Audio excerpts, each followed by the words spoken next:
Siyanibingelela nonke balaleli egameni lenkosi yethu Jesu Kristu oyinkosi nomsindisi yena yedwa umkhululi wabo bonke abantu. Sizothanda ukucela bazalwane ukuvula ngomkhuleko. Baba wethu osezulwini, mangcweliswe igama lakho, wena wedwa nkosi yethu Jesu Kristu. Umbuso wakho mawufike. Intando yakho mayenziwe ezimpilweni zethu sisemhlabeni njengasezulwini. Usiphe namhla isinkwa sethu semihla ngemihla izwi lakho eliletha ukukhanya ezimpilweni zethu, eliletha ukuqonda. Sikuze wena Nkosi uJesu. Silizwe izwi lakho sikholwe yilo ngoba ilona kuphela elinamandla okusikhulula. Wena nezwi lakho ni munye. Usithethelele amacala ethu. Usiphe namandla okuthanda omakhelwane wakho njengoba sisho nathi ngeenhliziyo zethu nangemlomo yethu kuba siyakuthanda Nkosi. Ngoba akekho ngathi uthanda wena kodwa engamthandi umakhelwane wakhe. Siyacela ke Nkosi uJesu ukuba izwi lakho kube yilona esiphila ngalo, lisikhulule kukho konke ubumnyama nokuhlakanipha komuntu. Ngoba imicabango yakho Nkosi ayifani neyethu. Sikhombise ke Nkosi okuyintando yakho ngezwi lakho, siphile ngalo. Ngokuba umbuso ungowakho Nkosi uJesu, namandla nenkazimulo kuze kube phakade. Amen. Sizothanda abazalwane ukubingelela nokucela kubo bonke abazalwane abalalele nakubo bonke abantu abalalele, ikakhulukazi laba bokukholwa abathi bayakholwa bona, basindisiwe. uJesu Kristu uyinkosi nomsindisi ezimpilweni zabo. Bayamazi uNkulunkulu, bayambona emfihlakalweni. Sheshisa uthathe iBhayibheli lakho inkosi mayithinta inhliziyo yakho njengamanje, kuze sizoba nokuqonda sonke masifunda sivumelane ukuthi izwi likaNkulunkulu leli ekuzwakalayo njengamanje. Nawe ongazi ukuthi kuyini ukukholwa kodwa uhlezi uzwa abantu bethi bayakholwa basindisiwe, kuyini lokusindiswa abakushoyo. Sheshisa uthathe iBhayibheli elikhona endlini, ungabe usabuza. Thatha iBhayibheli lalikhona ulithuntuthe ulivule inkosi mayivumile. Wena ongenalo iBhayibheli, alikho iBhayibheli la ukhona, sheshisa uthatha ifoni yakho udownload i-app yeBhayibheli. Inkosi mayithinta inhliziyo yakho kuze nawe namhlanje uthi uma ulizwa izwi liwele ngaphakathi enhliziyweni yakho, uJesu athole indawo ngaphakathi kuwena. Angihambi ke ngedwa, ngihamba nomfowethu umhlengi. Over to you Nondaba. Amen. Siyanibingelela bazalwane egameni likaJesu Kristu oyinkosi nomsindisi. Amen. Umnini mandla onke, onguye ongunguye, ongumqali nomphelelisi, uAlpha noOmega, okhona nowayekhona nozayo. Silokho sithule lobo bufakazi ukuthi uNkulunkulu munye, akanamphelezeli, akanambonisi, akanayo umhlangabezi. Akekho omunye uNkulunkulu eduze kwakhe noma emva kwakhe noma ngaphambi kwakhe, uthi uyedwa. Yes Lord. Amen. Asiphambanisi ke lokho ngokuba ke kubhalwe phansi eBhayibhelini konke okubhaliwe ngaphambilini kubhalelwe thina ukuthi sifunde, siqonde, sibe nethemba ekukholweni kwethu nokubekezela, sambe ngendlela efanele. Sibonga uNkulunkulu ngabaprofeti bakhe abangcwele abaphathisa izwi, baliphatha khona kukhona izinhlupheko, bezondwa, bezingelwa, bebulawa, bafela ezwini ngokuba babethembekile kuNkulunkulu uJehova. Amen. Namanje uNkulunkulu simbonga ngokuthi uthembekile kukho konke akushilo kuyenzeka kwenzakalile, okuyingakho sikholwa ngokuba into ayikhulumayo ayikaze yenzeke and futhi ayenzeki ngaba sikholwa. Ngabe sizihlalele nathi njengabanye sijikanelanga, kodwa ngenxa yokuthi uNkulunkulu ukhulumile labo incwadi emaHebheru, ngifuna ukuthi kusho yona incwadi ukuthi ithini incwadi emaHebheru chapter 3 verse 15. Incwadi kumaHebheru isahluko sesithathu verse 15. No, starting from verse 8. Ivesi lesishagalombili. No, starting verse 7. Shesha. Ivesi lesikhombisa. Yes, sir. Incwadi yamaHebheru isahluko 3 verse 7. Hallelujah. Ngalokho njengokusho kukamoya ongcwele Uthini umoya ongcwele? Umoya ongcwele uyakhuluma uthi njengokusho kwakhe uthi ngalokhu uthi hallelujah. Ngalokho njengakusho kukamoya ongcwele. Ngalokho njengakusho umoya ongcwele ngithi mina ke izwi. Amen. Amen. Thina ngokuba sesiyalazi siyalibona izwi lifakazela okukhona okwakukhona nokwenzakalayo nokuzayo. Ingakho sikholwa. Angikholwa ngoba ngibhorekile, ngikholwa ngoba ngifuna ukuphila and umhlaba ungigqilazile. So uNkulunkulu ukhulumile ngabaprofeti ngaphambilini, wakhuluma ngendodana yakhe, wakhuluma ngabapostoli. Njengoba namanje sebeshiye nombhalo phansi ukuze ke labo abaqondayo ithini incwadi. Namhlanje uma nilizwa izwi namhlanje, haleluya, haleluya, glory to God, haleluya, haleluya. Namhlanje uma nilizwa izwi lakhe, namhlanje uma nilizwa izwi, lalela, fanele ulizwe izwi. Izincwadi zikhuluma ngezwi, zikhuluma ngolizwi, owayekhona, okhona nozayo. Ithi namhlanje uma nilizwa izwi lakhe, ngokuba ingakho sikholwa, ngabe sijika nelanga njengabo bonke abantu, sehla senyuka lemgaqweni, sibhizi no Netflix no YouTube, nazo zonke izinto lezi ezibambezelayo ukuze ungafinyeleli kumoya oyingcwele. Ngabe senza zonke lezo zinto. Kodwa ngokuba imibhalo ithi hlolani imibhalo ngokuba kuyona nithi nokuphila okuphakade iyona efakazayo. Iyafakaza imibhalo, iyafakazelana imibhalo, iphikisana imibhalo. So uma wena unengqondo yokuyitshela ukuthi hayi imibhalo iyaphikisana, wena khona ubuyela uyali kuwena inyama nomoya kunokushayisana, kunobuthi obukhona phakathi kwakhona. So njengoba kukhona ubuthi phakathi kwenyama nomphefumulo, inyama ifuna ukwenza lokhu okuziwa inhliziyo, umphefumulo kufuneka wenze lokhu okufuna umoya ongcwele. Hallelujah, glory to God. So uma khona uyabuyela kuwena uzophambanisa ama scriptures, ivangeli kuwena uzophambanisa, uzofuna ukuzilandulela, ube khona izinto ozozenza eziphambene nentando kaNkulunkulu ukuze wena ugcwalise inkanuko zakho nokonakala okusenhlizweni njengoba inhliziyo ingumthakathi. So ithi incwadi, namuhla uma nilizwa izwi lakhe, uma sizwa izwi imake ithi ukukholwa.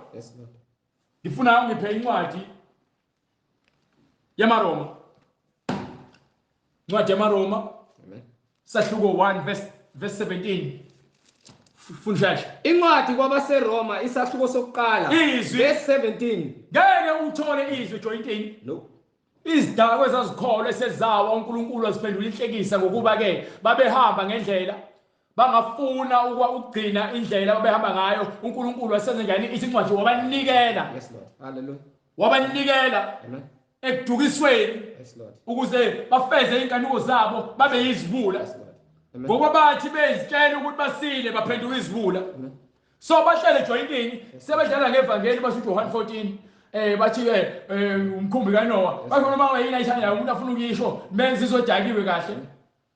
Incwadi kwabaseRoma isahluko sokuqala verse 17. So labo abakholwayo nalabo abafuna ukukholwa nalabo abafuna ukwazi ukuthi ukukholwa kuqhamuka kanjani, ithini incwadi?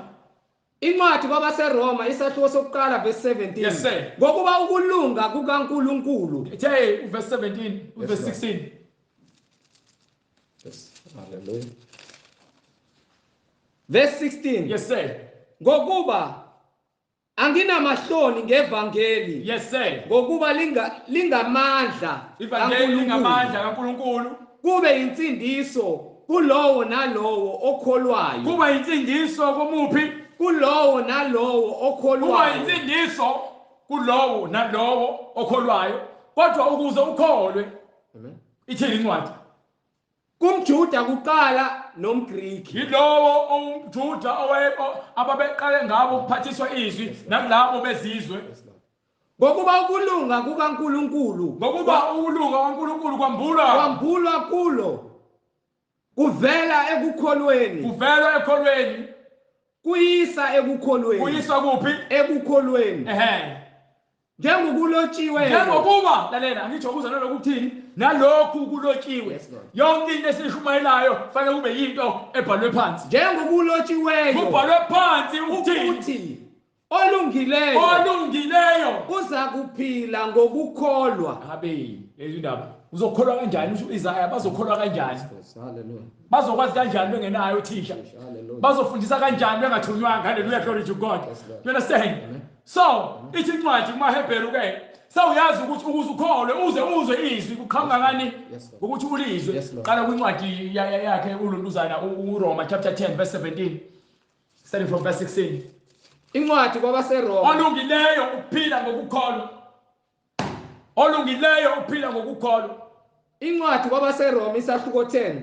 olungileyo akaphili ngobhiya olungileyo akaphili ngobufebe olungileyo akaphili ngokuqamba amanga olungileyo akaphili ngokubulala olungileyo akaphili ngokuntshontsha olungileyo akaphili ngokusebenzisa iziwasho olungileyo akaphili ngokuthakatha izindaba incwadi kwabaseRoma olungileyo akayifaki into lezokufakelwa olungileyo akayifaki i-makeup ugqoka ngendlela ehloniphekile umuntu wesifazane esontweni umboza ikhanda lakhe umuntu wesifazane olungileyo akagundi ikhanda lakhe indoda elungileyo iyagunda ikhanda layo izindaba indoda elungileyo nomuntu wesifazane olungileyo abazidayi bapende izinwele umuntu olungileyo akazipende inzipho umuntu olungileyo akabuka amavidiyo ocansi umuntu olungileyo noma abantu abalungileyo abashadi badivorce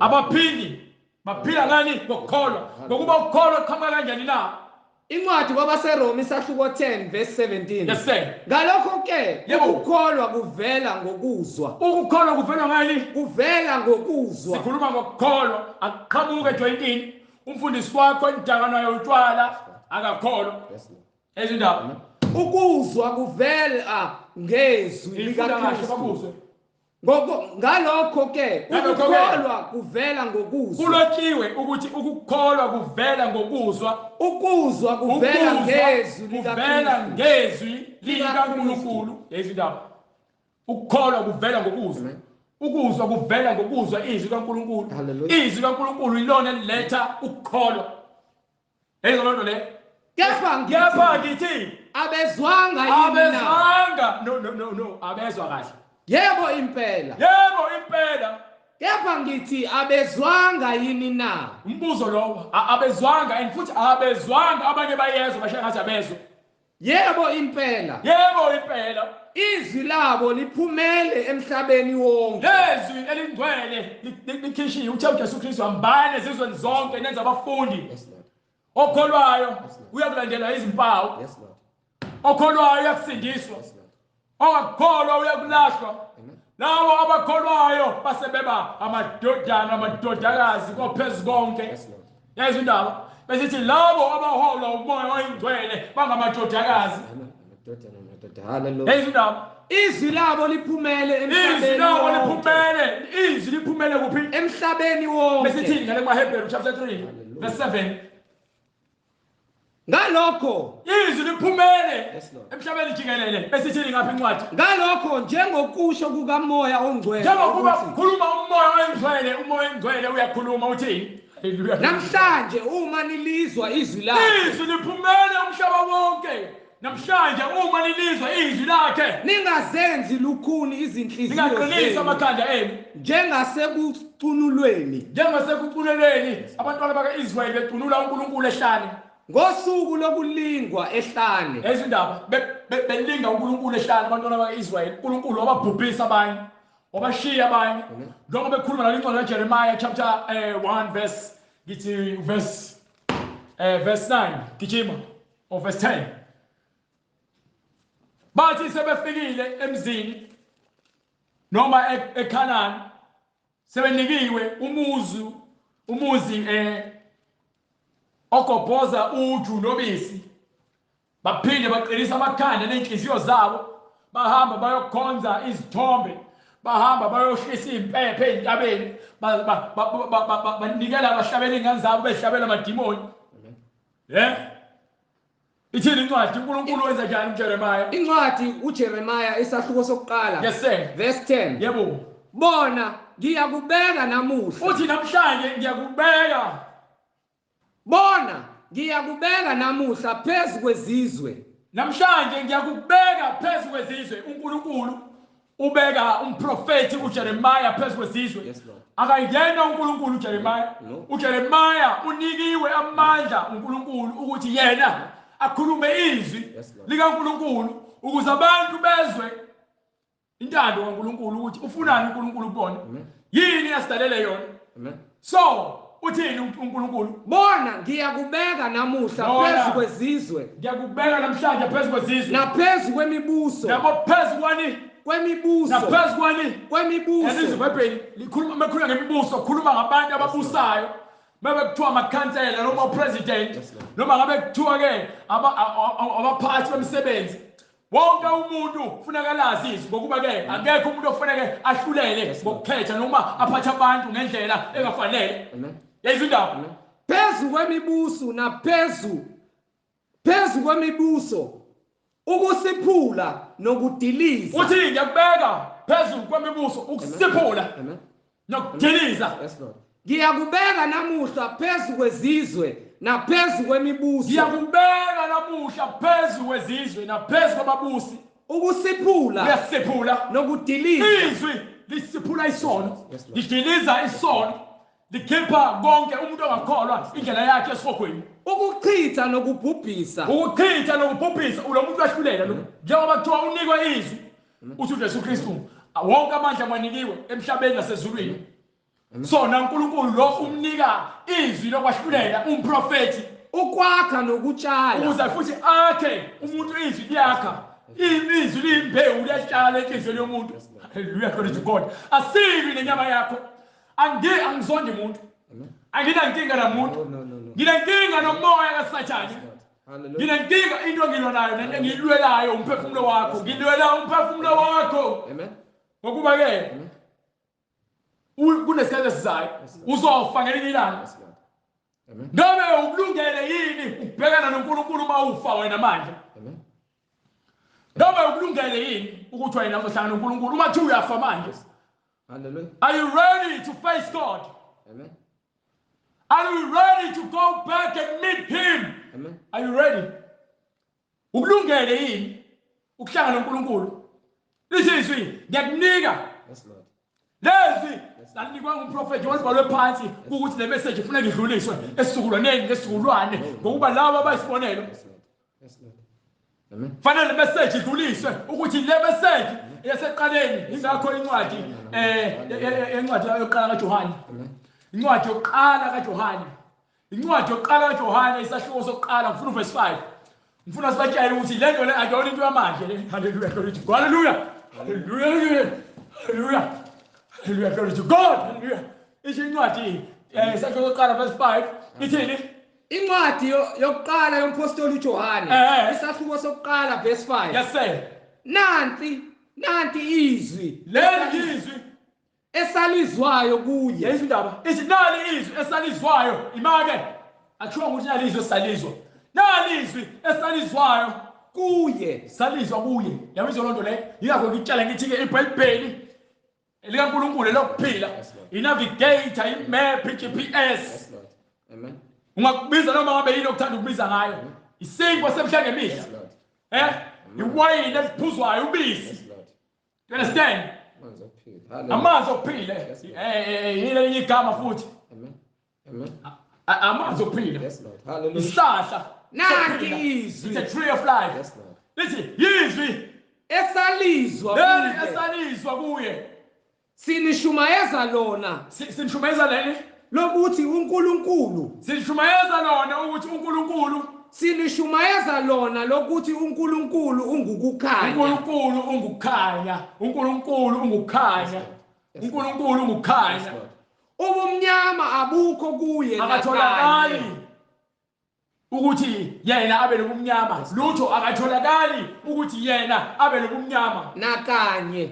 nakakodwa. Yes, Lord. Not even Yes, once. Lord. uNkulunkulu atholakale kunobumnyama kuyena. Amen.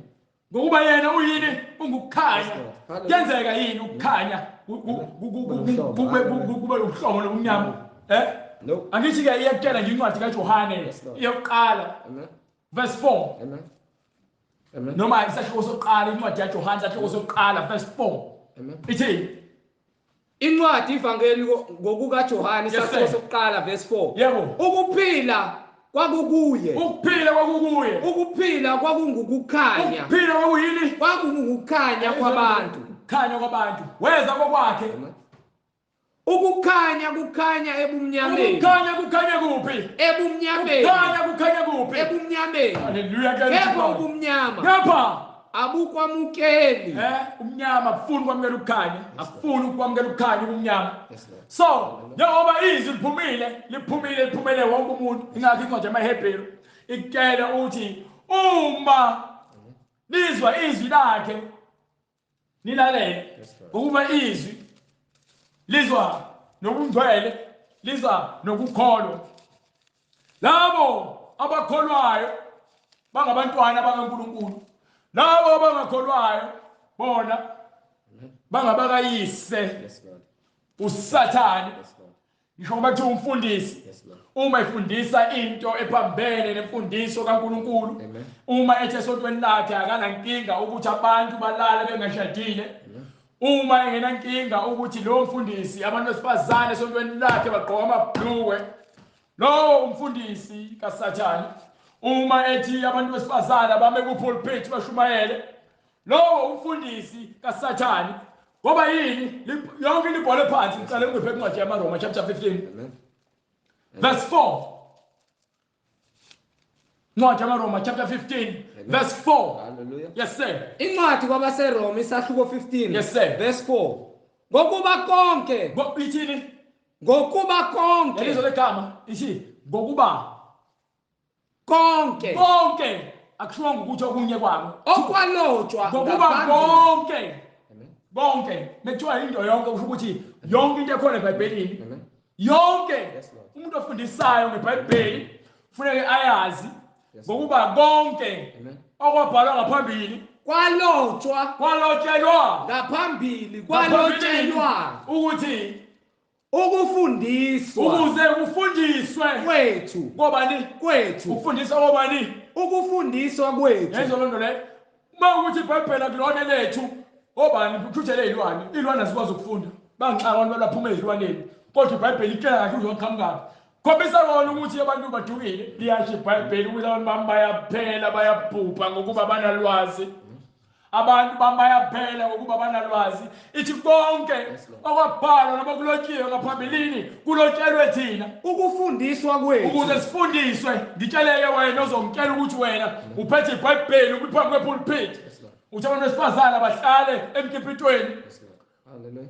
uthi abantu abalale bengashadile uthi esontweni lakhe abantu besifazane abazoma kwipulpit bashumayele uthi abantu abashade badivorce nawe ushadile wadivorce uthi uyafundisa ngeBhayibheli lithi iBhayibheli konke okulotshiwe ngaphambilini kulotshelwe ukufundiswa kwethu manje uzongitshela ukuthini yini oyifundisayo ekubeni wena esontweni uvuna izinto ezikhohlakala uthi abantu abahlabe bashisa impepho ukukhohlakala lokho aqhamuka uNkulunkulu lo ungena kutshela nje izwi manje lithi izwi incwadi yamaHebheru chapter 3 yes Lord verse 8 yes Lord amen verse 7 ngalokho ngifuna verse 8 namhlanje uma nilizwa izwi namhlanje lakhe wena ozwa izwi lakhe ningazenzi lukhuni izinhliziyo zenu ningazenzi lukhuni izinhliziyo zenu njengasekucanuleni njengalabo abamtanula umoya engcwele ehlane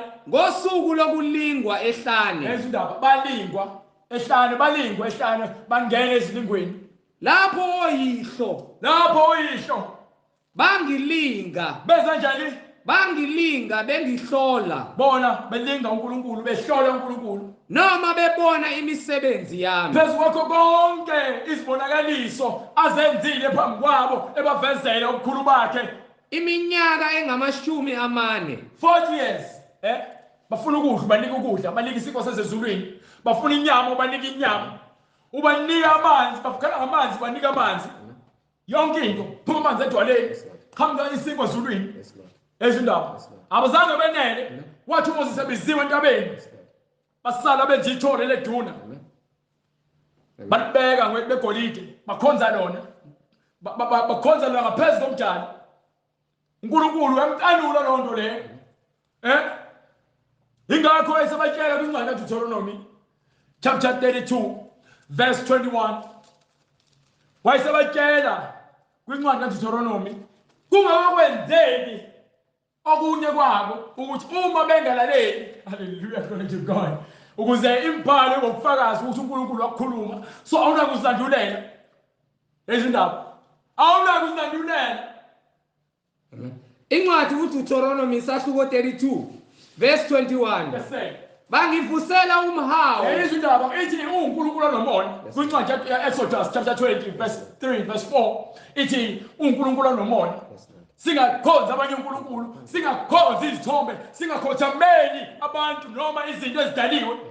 So manje sebephumile endleleni, sebembangela, bangivusela umhawu, bambangela umhawu ngokungesiye uNkulunkulu. You understand? Uthi bamvusela umhawu ngokungesiye uNkulunkulu. Uyokwenza njani ngalokho? Bangivusela umhawu ngokungesiye uNkulunkulu. Bangithukuthelisa ngamaze abo. Into eyize, into engenamsebenzi, into engekho, yize leze. Fana ukuphila kwakho, uphilela nje ukuthi ube isigwili ube nemali, bese unakho konke, kodwa ulahlekelwa ukuphila kwakho, sukuthi ubusukela umoya ubambile lutho, utshela ukuthi ubambile ngoba naku ubambe ibank account yakhe igcwele imali, umuzi wakho ugcwele imoto, unezitombe eziningi, ugqoka noma yini oyithandayo. Egcineni konke ufisa kwenja, umzimba wakho uyadliwa izinyoka nezinja nezinyoni zezulu. Hallelujah, glory to God. Hallelujah. Do you understand? Ithi bamvusela umhawu ngokungesiwe uNkulunkulu. Bangithukuthelisa ngamaze abo. Benzani? Ngiyakubavusela umhawu. Nami ngizobavusela umhawu ngabangesiso isizwe. ngalabo abangesona isizwe. Ngikabathukuthelise ngesizwe esiyisiwula. Isizwe esiyisiwula kwakuyithina abantu abangenayo uNkulunkulu. Before amaJuda thina besabantu abayizibula kuNkulunkulu ngoba besingalazi izwi lakhe. AmaJuda wawakhetha ngaphambi kwakho konke ingakhakheza kaAbraham, wamazisa indlela zakhe, wathi isizwe sakho, wathi isizwe, akasho ukuthi izizwe, wathi isizwe futhi wonke umuntu ophumayo esizweni sakhe esisilima eyongena ngesizwe sabahlakaniphile esokungcwele. Hallelujah, glory to God. Do you understand? Uma ushiya kini behlabela amadlozi, uze wena ukuthi uyophila emngcweleni, uyophila wena ezweni lomngcwele, uyophila wena eJerusalem. You understand? Ngokuba ke izwe indawo leyo uNkulunkulu azikhethele yona ukuthi abantwana bakhe esihlalweni sikaDavide kuyokubusa wangona phakade, ubukhosi nobungcwele bungaphansi besihlalo sikaDavide. Akekho kushintsha. So uNkulunkulu uthi ngoba nina nenza nje, nami ngizanithukuthelisa. Wathatha wabhubhisa ingakho uJeremiah ukuthi Jeremiah, wena ngikunika amandla ukuthi ke wahlulela izizwe nababusi njengoba wahlulela izizwe nababusi, uyasibhidliza uyadiliza. Hallelujah, glory to God. Amen. Uyabhidliza uyadiliza. Amen. Uyatshala uyakha. Ngezwe izwi hambe ungivulela le ncwadi esibabhekele agijime kwincwadi yaseRoma chapter 10 chapter 11. Sibakhombisa uNkulunkulu wabathatha wanikela ngabezweni wabaphuca umbuso. So manje umpostoli Paul useyabuza ukuthi ngabe uNkulunkulu uqedile ngabantu bakhe. uNkulunkulu akazishiye engenayo ufakazi. Lalela, uNkulunkulu akazishiye engenayo ufakazi. Uma engalishiyanga izwi lakhe njengembhalo wayeyofika athumele njengayethumela abaprofeti, beke uzokushintsha lokho. Understand? Abraham wayengumprofeti kaNkulunkulu, engazange azaza ashunyayezwe kodwa izwi walikholwa, wabalona njengokholo wayo. Ingakho enika isithembiso, lo sithembiso thina siyifa esibangcwele, siyifa lesithembiso sika-Abraham. You understand? You understand? Incwadi kwabaseRoma isahluko 11 verse 1. So ingakho uma nizwa izwi lakhe ningamcanuli umoya engcwele, ungalenzi izwi lakhe libe yize leze, ngokuba ke Uyamqalula and uyakutshela ukuthi impindiselo ngeyami. You understand? Before ufundele incwadi yakhe Deuteronomy chapter 32 and verse 39. Sibatshela ukuthi uthini uNkulunkulu. Ngiphe Deuteronomy chapter 32 verse 39. Incwadi uDeuteronomy isahluko 32. Yes sir. Verse 39. Yebo. Bonani manje ukuthi bhekani manje mina yebo mina. Bhekani manje mina yebo mina. Nginguye. Bhekani manje ukuthi mina yebo mina. Nginguye. Akekho uNkulunkulu. Hallelujah. Ngaphandle. Akekho uNkulunkulu ngaphandle kwalo esimkhonzayo. Mina ngiyabulala. Bese ngiphilisa. Ngiphilise. Ngilimaze. Kepha ngiyakupholisa. Hallelujah, glory to God. Akekho ophula esandleni sami. Hallelujah. Understand? Ngokuba ngiyakuphakamisela isandla sami. Uthi ngiyakuphakamisela isandla sami ezulwini ngithini? Ngithi mina ngiyakuphila. Kuze kube phakade. Mina ngiyaphila. Kuze kube phakade. Uthi mina ngiyakuphila kuze kube phakade. Ngiyakuphakamisela isandla sami ezulwini. Ngifunge ukuthi mina ngiyakuphila kuze kube phakade. Uthi yini ongenzela yona? Hambe kwincwadi kaIsaiah before incwadi yamaroma, incwadi kaIsaiah chapter 56 or chapter 60. Ifuna incwadi kaIsaiah chapter 60. Amen. Ngiphe incwadi uIsaiah isahluko 60. Yes sir. Verse 1. Yebo. Vuka ukhanye. No, ngiphe 65. Incwadi uIsaiah verse 65. Yes sir. Ngafunwa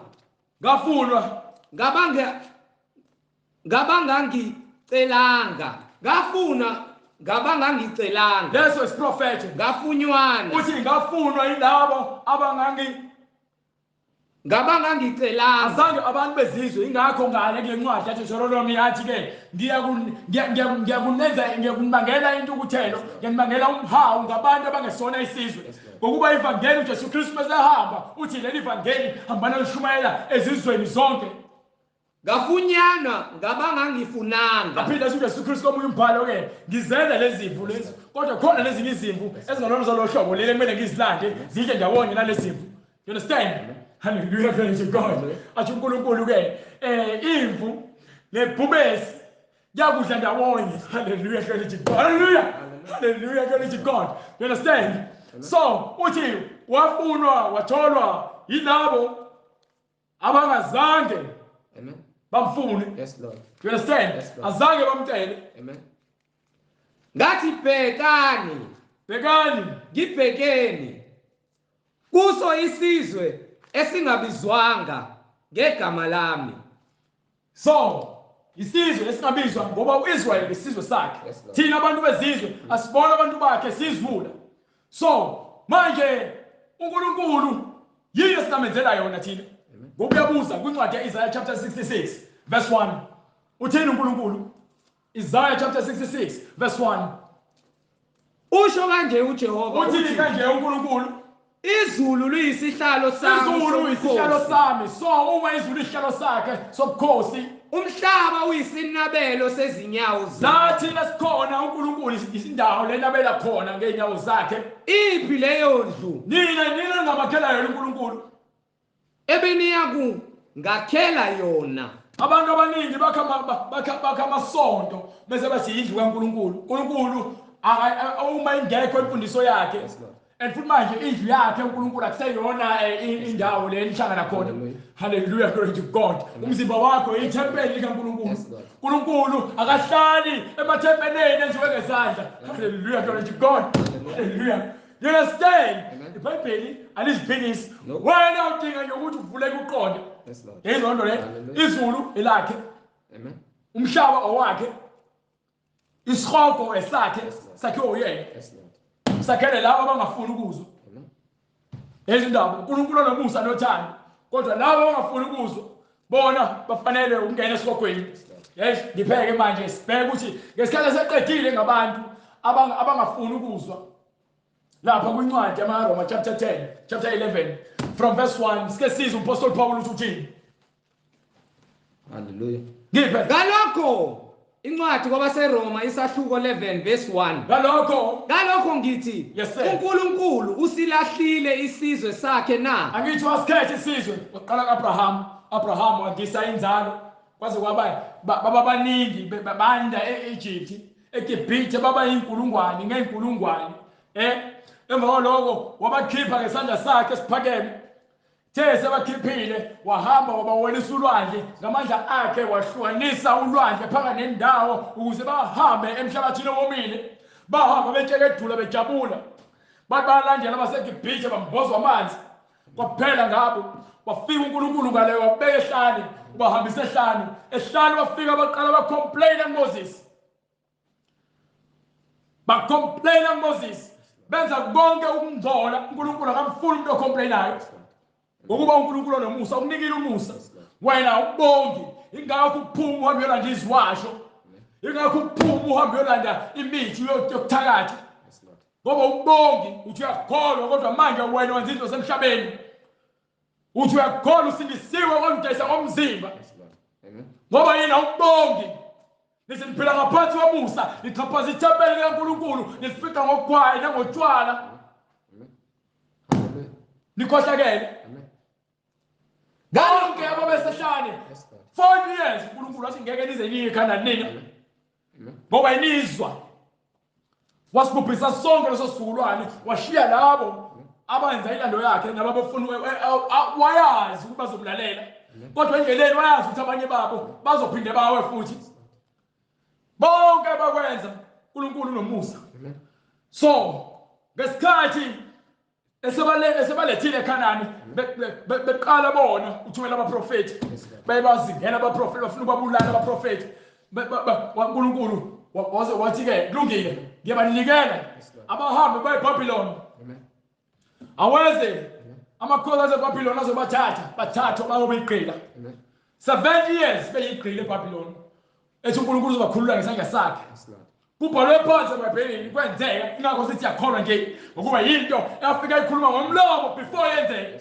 yaseyenzeka ibhalwe phansi eBhayibhelini so ngalokho uNkulunkulu eloke banikela abaprofeti wagcina sethi ke manje ngiyalahla manje ngiyayeka manje enzani lokho enikwenzayo ingakho esefika uJesu Kristu esethi uzolungisa yonke into uzoyigcwalisa ukuze umuntu ofuna ukuhamba ngendlela yakhe athi kule ncwadi yaJohane chapter 4 verse 21 ingakho uJesu Kristu afika akhuluma lelo verse kule ncwadi kaJohane chapter 4 verse 21 ngiphe yona ngokuba yini sezogcwalisa manje ukuze abantu bazi ukuthi ningaya esontweni lendlu enkulu enayo nibe 100 nibe 500 nibe 1000 nibe ama-millions esontweni lenu kuleyo ndlu yenu kodwa izwi loNkulunkulu ngabi khona. Hallelujah. Nihambe nesihogweni nonke ngenxa yokuthini izwi loNkulunkulu alikho lapho yezindaba. So ngokuba oqala uNkulunkulu wabemkhonza ehlane entabeni yaseHorebe themba kwalokho wabanika indawo eKhanani basebakha eJerusalema basebakha isinagoga. So babemkhonza entabeni basuka entabeni bahamba wakha isinagoga. Manje usethi ngizohlala phansi yonke lento ngifundele. Hallelujah, glory to God. Incwadi ngokukaJohane isahluko sesine verse 21. Yes sir. uJesu wathi kuye, uJesu wathi kumlosifazane, sifazane kholwa yimi. Lalela losifazane kholwa yimi. Isikhathi siyeza ngokuba yini lapho ningasayi kukhuleka kuBaba nakule ntaba naseJerusalem. Ngeke ngisakhuleka kuBaba entabeni naseJerusalem. Amen. Ngokuba yini Nina nikhuleka kweningakwaziyo. ngokuba nina niya entabeni kodwa nazi nikhuleka kwini ingakho bephuma entabeni bathi sebeyohliza izingane zabo behlaba izingane zabo bethwala izingane zabo benikela izingane zabo madimoni beqisa izingane zabo emlilweni ingakho esontweni kugcwele izifebe kugcwele izidaka kugcwele abathakathi ngoba yini izwi laNkulunkulu alikho kodwa abathi basesontweni. You understand? Kugcwele inhlebi nababulali nabaqambi bamanga isona khulunywa ngaso abantu abaphenduka abantu ababhabhathisiwe yini ngokuba ke nina nikhuleka kweningakwaziyo. ngokuba niyakhuleka kodwa lokho enikhuleka kona Kweningakwaziyo niyakhuleka kodwa lokho enikhuleka kona anwazi. You understand? Thina sikhuleka kwesikwaziyo. Uthi uJesu sikhuleka kwesikwaziyo. siyakhuleka kwesifazini. Ingakho ke sikulathi ke abafundi bakhe thisha osifundisa ukuthi bese sokhuleka sikhuleka kanjani. Athi anothi baba wethu sezulwini. Our Father who art in heaven, hallowed be your name. Thy kingdom comes, thy will be done on earth as in heaven. Hallelujah. Glory to God.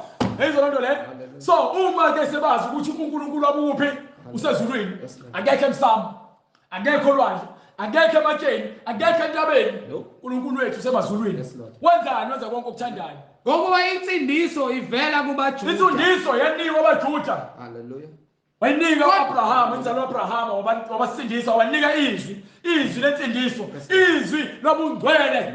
Understand? Kodwa isikhathi siyeza. So manje isikhathi siyeza. Sesikhona namanje. Isikhathi siyeza. Sesikhona namanje. Isikhathi siyeza. Sesikhona namanje. Hallelujah. Isikhathi siyeza sesikhona namanje. Lapho abakhulekayo. Labo labo abakhulekayo asaya entabeni. Asafane seJerusalem. Amen. Kodwa labo abakhulekayo abaqinisileyo bakholwa ngokuqinisekileyo. Yes Lord. Yayenza iBhayibheli lithi ngabe ukukholwa kwakho ukukholwa ngokukholwa nje noma ukukholwa ngokuqinisileyo. Zihlole ngokuba ke ithi incwadi ke isikhathi siyenza elisona isikhathi manje labo abakholwa ngokuqinisileyo. Abakhulekayo abakhulekayo ngokuqinisileyo bayakukhuleka kubaba. Bakhuleka kubaba ngomoya. Ngani? Ngomoya. Abakhuleki ngempepho. Nangeqiniso. Awukhuleki ngempepho. Ngomoya nangeqiniso. So wena ungitshela ukuthi ke ukhuleka kwiRosali, ubambe iRosali uthi yeshi Maria uNkulunkulu ocwebileyo, uthi uMaria uma kaNkulunkulu uphambene kulo buyaluyana. Bayakukhuleka kubaba ngomoya nangeqiniso. Sikhuleka kumama. Bayakukhuleka kubaba ngomoya nangeqiniso. Sikhuleka kusisi. Bayakukhuleka kubaba ngomoya nangeqiniso. Sikhuleka kuMaria. Bayakukhuleka kubaba ngomoya nangeqiniso. Sikhuleka kunkosikazi. Bayakukhuleka kubaba ngomoya nangeqiniso. Sikhuleka kubaba ngomoya nangeqiniso. Awukhuleki kwiRosali, awukhuleki esithombeni esikodongeni. Ngokuba uNkulunkulu ufuna abakhuleka kuye. Ufuna abakhuleka kuye abanjalo. Abakhuleka kuye abanjalo. So ukukhuleka uNkulunkulu wena uyazehlisa. Uyazazi ukuthi wena uqani. Ngiphi incwadi Isaiah chapter lithi 65.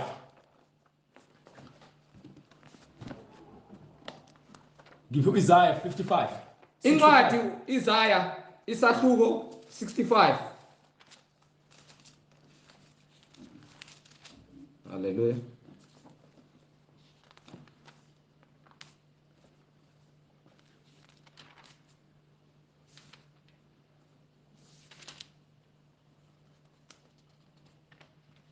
No. Hlehla. 55. 60. Incwadi Isaiah. 58. Gijima 58. Incwadi Isaiah isahluko 58. Mawuza uNkulunkulu uyazehlisa. Uyazithoba ngokuba uIsaiah asitshela ukuthi why kumele sizehlise. Uthini Isaiah? Incwadi Isaiah isahluko 58. Yes sir. Verse 1. Yebo. Memeza ngezwi elikhulu. Memeza ngezwi elikhulu. Ungazibambi. Ungabambezeli nokuncane, ungabambeleli, ungazibambezeli, ungazibambi. Don't hold yourself back. Uliphakamise izwi. And mese umemeze kakhulu. Njengecilongo. Mese umemeza kakhulu. Utshele abantu bami. Mese umemeza kakhulu. Iziphambeko zabo. Tshela abantu bami iziphambeko zabo. Memeza kakhulu njengecilongo.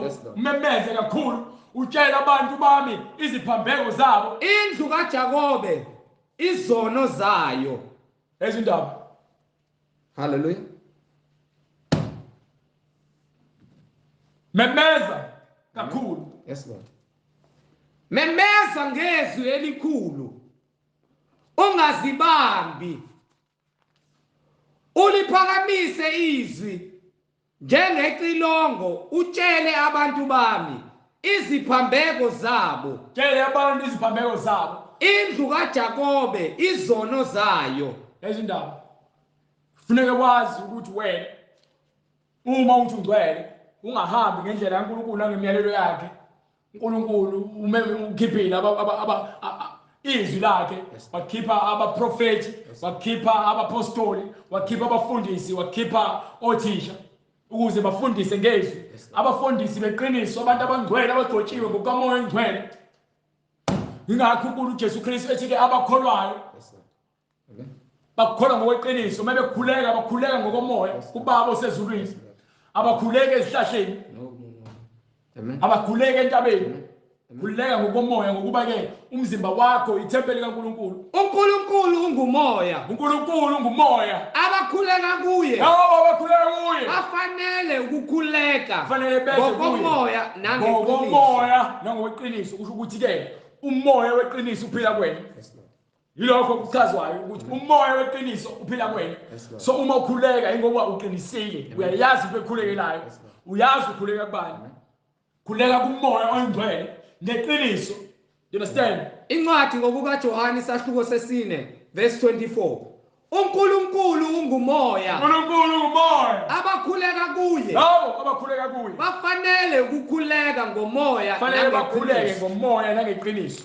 Hamba ungipheke kwincwadi yamaRoma chapter 11. uNkulunkulu ungumoya. Labo abakhuleka kuye bakhuleka ngomoya nangokweqiniso. Incwadi yamaRoma chapter 11 from verse 1. Hallelujah. Shasha. Ngalokho ngithi uNkulunkulu silahlile isizwe sakhe na? uNkulunkulu usilahlile yini isizwe sakhe Khana kanye. labo abaphuma endleleni wabanikelela edukisweni.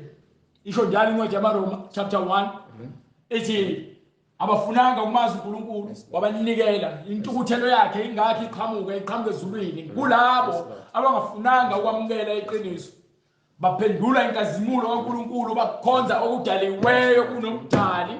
Hallelujah. You understand? So manje uyabuza umpostoli ukuthi ke uNkulunkulu kunokwenzeka niseqedile ngesizwe sakhe asikhetha wathi ke uJakobe wendlalifa yami. Jacob is my firstborn. Khana kanye. No. Ngoba yini? Ngokuba nami ngingumIsrayeli. Ngokuba naye ufakazi. Wenzalo kaAbraham. Uqhamuka kuphi? Wenzalo kaAbraham. Uqhamuka kwinzalo kaAbraham. Ubengeke kuNkulunkulu useqedile, ubengeke abe umpostoli Paul ashumayele evangeli ukuba uNkulunkulu uqedile ngabantu bakhe. No. uNkulunkulu angashaya kwasala. Ingakho nomprofeti uElijah mefike ekhala athi uNkulunkulu babaqedile abaprofeti bakho sekusele mina ngedwa athi uNkulunkulu hayi. Angikwazi ukuthi ngivele kuphele konke. Ngisela abantu abawu-7,000 abangazange bamguqe phambi kwaSathane. 7,000 akuwena wedwa.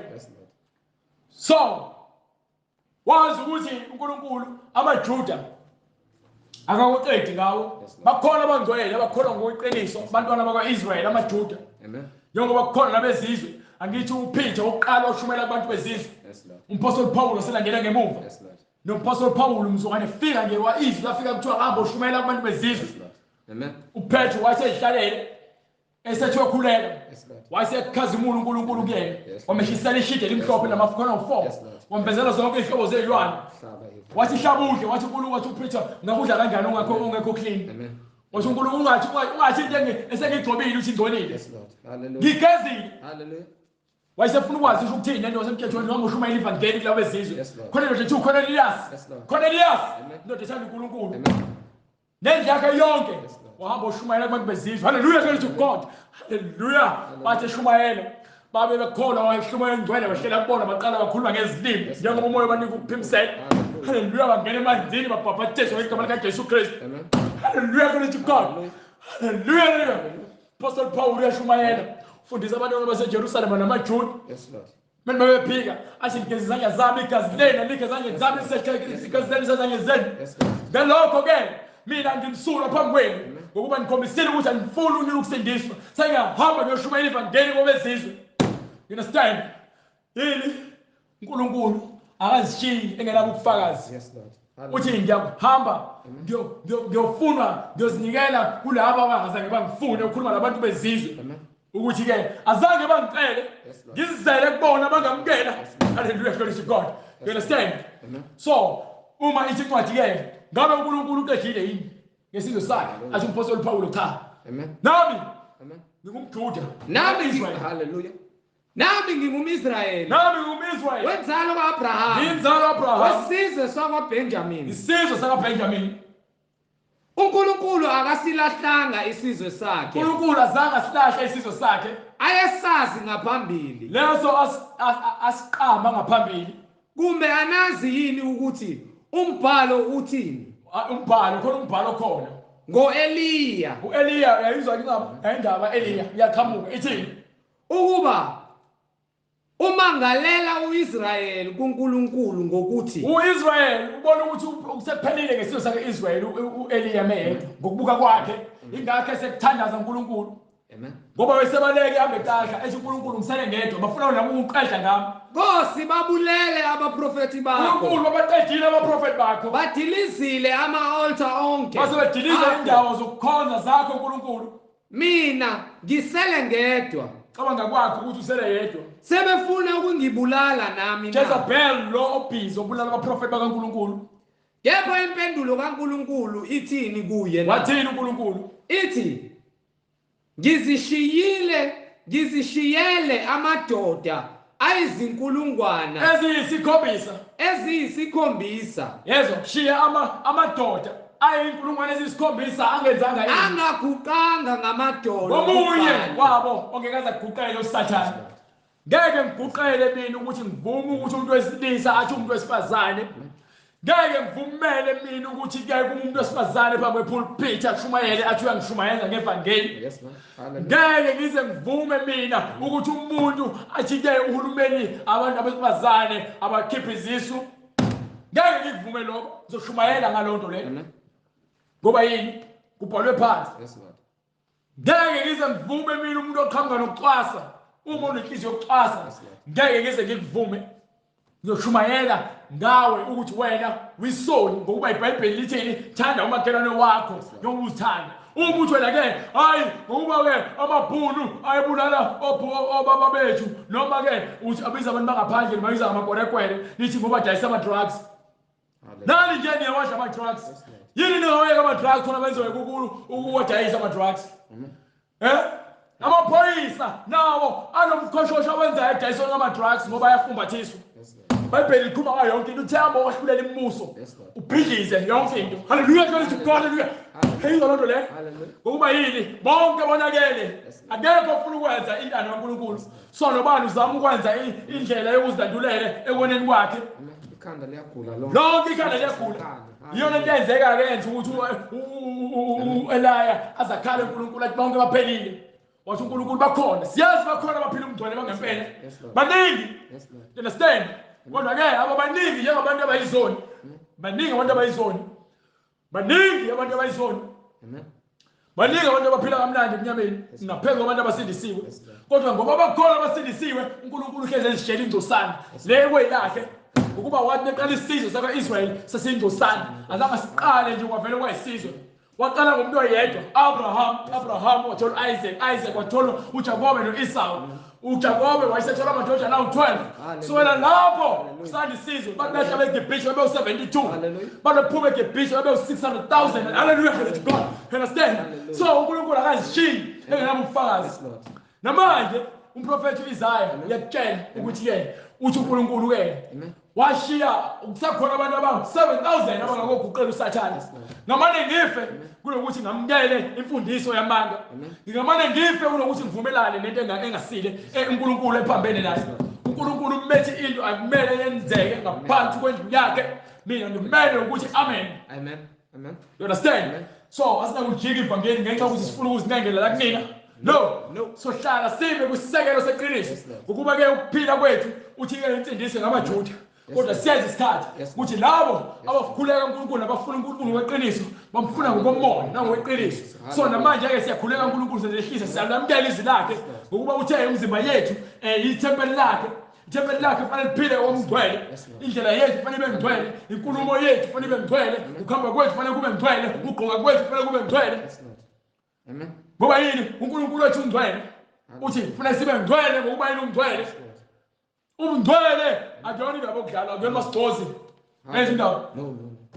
Hallelujah. kumele wazi ukuthi uNkulunkulu akazishiyi No. engenalutho ubufakazi bakhe ebukhona. Yes, Lord. Understand? Hallelujah. Ngiphe incwadi yezenzo Hallelujah. sahluko 2 verse 38 into ekumele uyenze Hallelujah. wazi ukuthi uNkulunkulu uyakubiza. Hallelujah. Amen. Uyakubiza.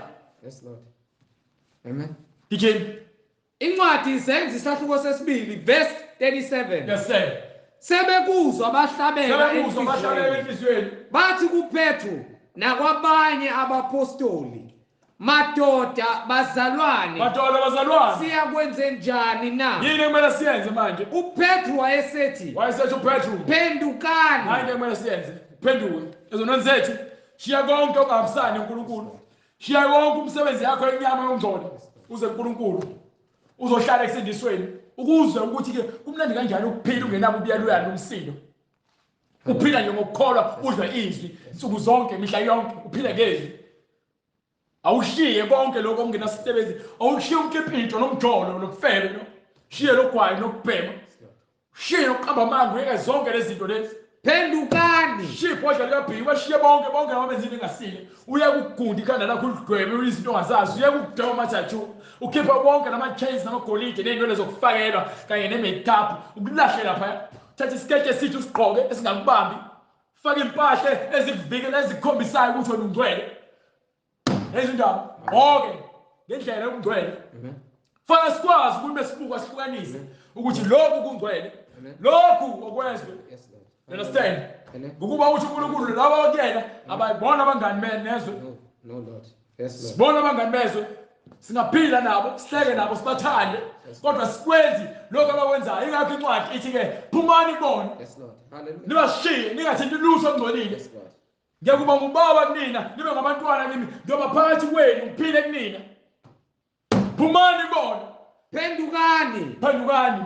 Yilowo nalowo abhaphathiswe egameni likaJesu Kristu. Yini igama lokubhaphathiswa igama likaJesu Kristu? Kukho kuthethelela kwezono zenu. Uzuthethelela izono zakho. Khona niyakwamukeliswa. Lowe sonikwa isiphiwo sikamoya oyingcwele. Isiphiwo sikamoya oyingcwele. Lowe sonikwa isiphiwo sikamoya oyingcwele ngoba lesithembiso ngesakho nesethu esaba bonke abantu esabantwana benu esaba bonke abakude bonke inkosi uNkulunkulu wethu eyababiza. Wafakaza nangamanye amazwi amaningi. Yes sir. Wabayala wathi wayesethi zisindiseni lesizukulwane esiphambeneyo zisindiseni phuma esontweni lamanga. uNkulunkulu ukhonzwa ngokomoya nangokweqiniso akudingi ukuthi uze uhambe uye endlini yesonto nabantu abakhonza ngamanga benza izinto ezikukhohlakala bakuthelele nawe ubesofana nabo uyaphuma kubona phuma kubona. Hallelujah. Glory to God. Phuma kubona. Hallelujah. Phuma ngegama likaJesu Kristu. phuma hayibo ayikho enye indlela mawulibazisa ufuna ukuphila nabo ngokuba ukhule nabo bazokudonsela esihogweni njengokukhula kwakho nabo bekukhohlisa umfundisi wakho uyamazi phuma kuyena ngoba unamanga ufundisa amanga akufundisi ngeBhayibheli mshiye uyothi masufuna ukuphenduka so ulandela uNkulunkulu ngokomoya weqiniso uthenge iBhayibheli lakho uthi uqala ukuba serious ulandele izwi lenkosi sifundisane indlela zikaNkulunkulu. Masufuna ukubhaphathizwa so uze ukuthi ke liyahlabekisa iBhayibheli bese sokuthatha ke manje inamba lesoyishiya nemlilingwane konke. Amen. Fanele ngomkhuleko. Baba wethu osezulwini Nkosi uJesu siyalibonga izwi lakho njengamanje elinetha njengemvula wonke amadlebe alalele. Siyalibonga izwi lakho Nkosi eliletha ukuphila kuyo yonke imizimba efile egulayo engenawo umoya ongcwele ukuba wena Nkosi uphinde wavuse lawo mathambo afile lapha abantu Nkosi bengenalo ithemba wena izwi lakho liletha ithemba wonke amadlebe azwayo. Siyabonga Nkosi uJesu ukuba wena izwi lakho liyisibani esikhanyayo njengamanje kuyo yonke imiqondo nakuzo zonke inhliziyo ezingenakho ukuqonda wena uyisibani esikhanyayo njengamanje. Sithi intando yakho Nkosi mayenziwe isitha singaphazamisi icebo lakho ngoba izwi lakho uthumile Nkosi ukuba lihambe zonke izinkalo zomhlaba kushunyayelwe ukuphenduka abantu basindiswe egameni lakho Nkosi yethu Jesu Kristu. Siyalibonga izwi lakho ukuthi nkona Nkosi awuthumanga ukuthi abantu ababusiswe kodwa uthumele izwi lakho kuba abantu lishunyayele kuzo zonke indawo, kube ukuphenduka, abantu babhabhadiswe egameni lakho, balamukele izwi lingene ngaphakathi ezinhlizweni zabo nasempilweni zabo, libalungise, libalungiselela umbuso wezulu lo esilungele wona, esiwulindele Baba ngenjabulo nangentokozo, egameni lenkosi yethu Jesu Kristu manje naphakade, amen.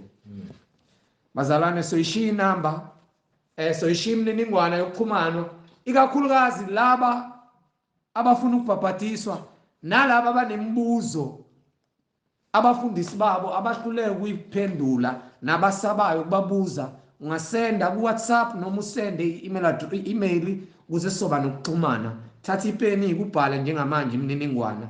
Inamba ithi 066 566 9245, 066 566 9245. Ngilandelise nge-email address izwi lenkosi.ujesukristu@gmail.com, izwi lenkosi.ujesukristu@gmail.com. Intshumayelo ziyatholakala zonke ngokuphelele kwazo ku-YouTube. Uzokwazi ukuthi ukwazi ukusubscribe nokuthi uyilalele, uthumele nakwabanye obathandayo. U-YouTube uthi izwi lenkosi uJesu Kristu, izwi lenkosi uJesu Kristu. Uzobe usuyithola intshumayelo zonke ku-YouTube ngokulandelana kwazo. Ungakhohlwa ukuthumela ihlobo zakho nabo bonke obathandayo ukuze nabo bayisindise ngokulalela izwi baphenduke. Siyatholakala na ku-Instagram. Ku-Instagram uthi izwi lenkosi uJesu Kristu. Musu uyafollowisha, usende nama DM sixhumane. Izwi lenkosi uJesu Kristu. uJesu Kristu uyinkosi nomsindisi, ungu-Alpha no-Omega. Siyayibonga inkosi ngeimpilo zethu, amen. Sibonge bazalwane, umusa kaNkulunkulu nothando, siphinde futhi sibonane ngokuzayo uma inkosi ivumile. Amen.